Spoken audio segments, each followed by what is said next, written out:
আমাদের সিসিং গ্যাস ছিল হচ্ছে আমার হাতে ঠসা উঠে গেছে কালকে কোরবানির কাজ করতে করতে। এই যে হাতের মধ্যে, এই জন্য আমাকে হেল্প করতেছে আমাদের ঘরের কর্তা, বড় কর্তা। আর আমার ছেলে দেখেন চা খাচ্ছে, মুড়ি দিয়ে চা, আজকে কোরবানির পরের দিন। শাক ভর্তা ভর্তা খাওয়া হয় না, কিন্তু আর আমি একটু শাক আমার বাসায় খাই না, তোমার এখানে খামাইয়া খাইতে দিলাম না। আসসালামু আলাইকুম। আজকে আমাদের কি কি রান্না হয়েছে দেখুন। তেল ছাড়া তরকারি, আর এটা হচ্ছে রুই মাছের ডিম দিয়ে, চিচিঙ্গা দিয়ে, আলু দিয়ে ভাজি। এটা হচ্ছে ডিম ভুনা, আর এটা হচ্ছে পোলাও।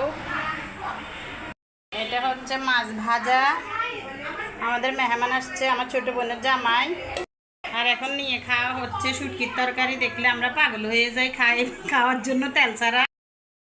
কালকের গরুর মাংস ফিরি আছে, এটা জাল দিব, তারপরে খাবো। মেহমানের জন্য রান্না হইলে